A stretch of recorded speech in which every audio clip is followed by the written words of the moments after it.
27 তাৰিখৰ দিনা মই দোকান এখনত গৈছিলোঁ গিফ্ট এটা ল'বলৈ, কাৰণ আমাৰ ওচৰতে এখন বিয়া আছিলে।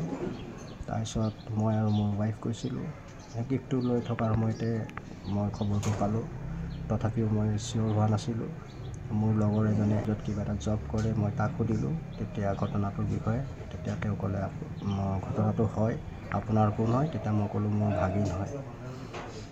আৰু তাৰপিছত আহি মই মাক কেনেকৈ কওঁ, মায়ে সাজি কাচি বিয়া খাবলৈ ৰেডি হৈ আছিলে।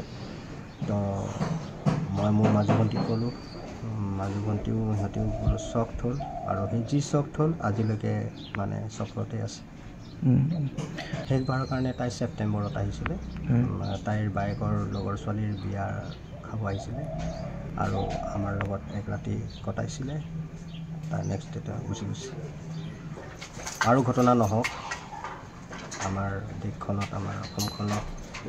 সেইকাৰণে মই বিচাৰোঁ যে কালপ্ৰিটক কঠোৰছে কঠোৰ শাস্তি দি তাক ফাঁচি দিব লাগে, যাতে নেক্সট টাইম আমাৰ যুৱতীবিলাক, আমাৰ টেলেণ্টেড ছোৱালী আমি যাতে নেহেৰুৱাওঁ। আৰু এই ঘটনাটোত যদি সি কঠোৰতকৈ কঠোৰ শাস্তি পায়, তেতিয়া নেক্সট ষ্টেপ কোনোৱে ল'বলৈ সাহস নকৰিব।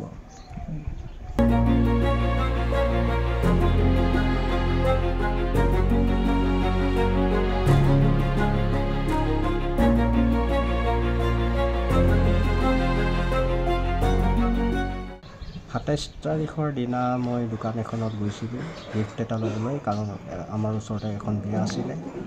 তাৰপিছত মই আৰু মোৰ ৱাইফ গৈছিলোঁ। গিফ্টটো লৈ থকাৰ সময়তে মই খবৰটো পালোঁ, তথাপিও মই চিয়'ৰ হোৱা নাছিলোঁ।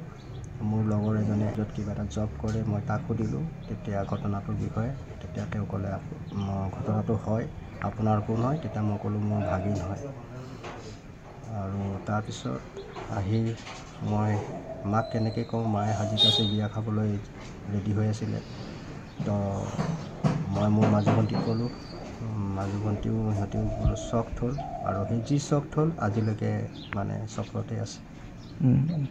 শেষবাৰৰ কাৰণে তাই ছেপ্টেম্বৰত আহিছিলে। তাইৰ বায়েকৰ লগৰ ছোৱালীৰ বিয়া খাব আহিছিলে আৰু আমাৰ লগত এক ৰাতি কটাইছিলে। তাৰ নেক্সট ডে গুচি গৈছে। আৰু ঘটনা নহওক আমাৰ দেশখনত, আমাৰ অসমখনত। সেইকাৰণে মই বিচাৰোঁ যে কালপ্ৰিটক কঠোৰছে কঠোৰ শাস্তি দি তাক ফাঁচি দিব লাগে, যাতে নেক্সট টাইম আমাৰ যুৱতীবিলাক, আমাৰ টেলেণ্টেড ছোৱালী আমি যাতে নেহেৰুৱাওঁ। আৰু এই ঘটনাটোত যদি সি কঠোৰতকৈ কঠোৰ শাস্তি পায়, তেতিয়া নেক্সট ষ্টেপ কোনোৱে ল'বলৈ সাহস নকৰিব।